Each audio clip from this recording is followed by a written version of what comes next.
what's up guys, welcome back to my channel, and if you're new here then welcome to our little corner of the internet. I'm sure now most of us is well aware of the situation in the world right now, and I found this video. It's titled US Submarine Sinks Iranian Warship as Tehran Widens Ring of Retaliation. This is from CBS Evening News. We don't have CBS here in Europe, so I am intrigued to see what the news looking like in the other side of the world. And yeah, I guess without further ado, let's see what this is about.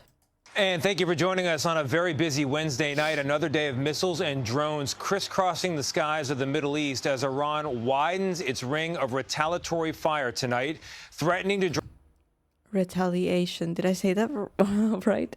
As Iran widens its ring of retaliatory fire tonight, threatening to draw our European allies into an escalating fight. A U.S. warship in the Mediterranean shot down an Iranian missile headed for Turkey, which is a member of NATO. And what? What does Turkey have to do with it, though? Wait, now I'm confused. Our European allies into an escalating fight. A U.S. warship in the Mediterranean shot down an Iranian missile headed for Turkey, which is a member of NATO. And an attack on one NATO member has the potential to trigger a mutual defense pact that brings others into the fight. And the list of nations involved is already a long one. Since Saturday, at least 11 different countries have fended off hundreds of airborne assaults from Iran, suffering dozens of direct hits, including hotels, airports, and embassies. What is going on? Like, okay. I mean, I've watched some videos on the situation. I'm not like educated enough to give an actual clear opinion or to spread awareness, but why? Like, what is they trying to do? Like, this seems like they're trying to unsubscribe themselves from the earth, because what do they expect to happen? Like, I don't know. My head can't wrap around this. Tonight, the number of U.S. embassies now closed or suspending operations is at 7 in all. And for a fifth day now, commercial air travel is virtually impossible in this region, leaving thousands stranded, often running for shelter, while driving up oil and gas prices worldwide. We have it all covered for you once again tonight with our team of correspondents, including the latest on U.S. evacuation efforts, impacts on the global economy, and new details about what led to the death of those 6 U.S. soldiers in Bahrain. But we begin, as we have nightly, with everything we know about the war right now. As fast as Iran can clean up debris from the last strike, there's a new one. As the U.S. and Israel say, they are carving up the country, dividing targets by region, and producing what the Secretary of Defense Pete Hegseth today described as death and destruction from the sky all day long. We're playing for keeps. Our warfighters have maximum authorities granted personally by the president and yours truly. This looks very, very scary. Once again, I don't know if they do evacuate or not before, but I feel really, really bad.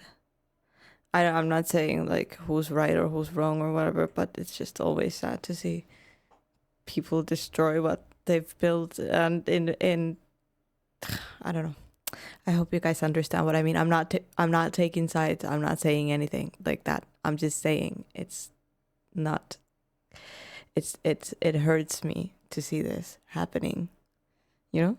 Destruction from the sky all day long. We're playing for keeps. Our warfighters have maximum authorities granted personally by the president and yours truly. The U.S. said it had struck or sunk to the bottom of the ocean more than 20 Iranian naval vessels. Among them, this one off the coast of Sri Lanka. Footage released just hours ago showing the moment of impact.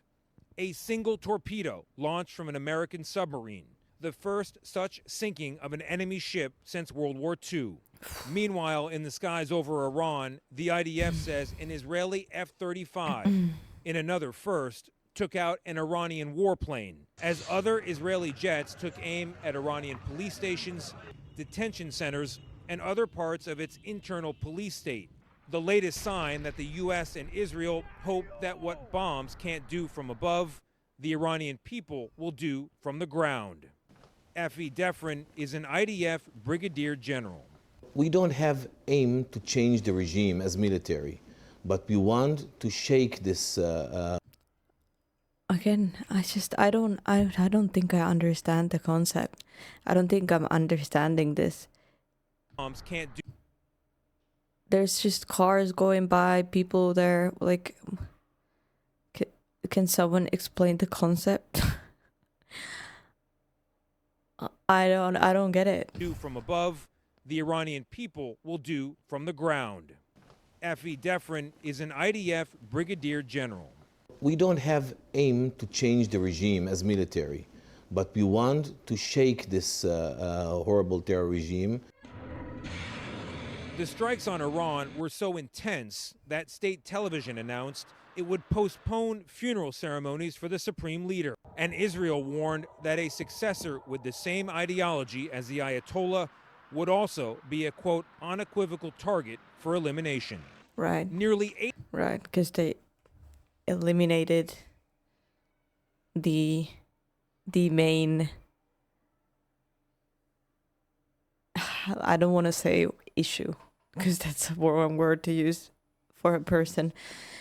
They eliminated the controversy, and there's another one that's going to go after him, which is not going to change anything. So how do they not notice themselves? You know? How do they not notice themselves that like something's wrong? Like everybody's looking at us, that everybody thinks we're doing something wrong. Or are people just so brainwashed and used to what they've been taught? Do you understand my question? I feel like I'm like trying to dance around my words because I don't want to say anything wrong. If I'm wrong though, and if I do say something that's bad, you can tell me in the comments. I don't mind getting told off. But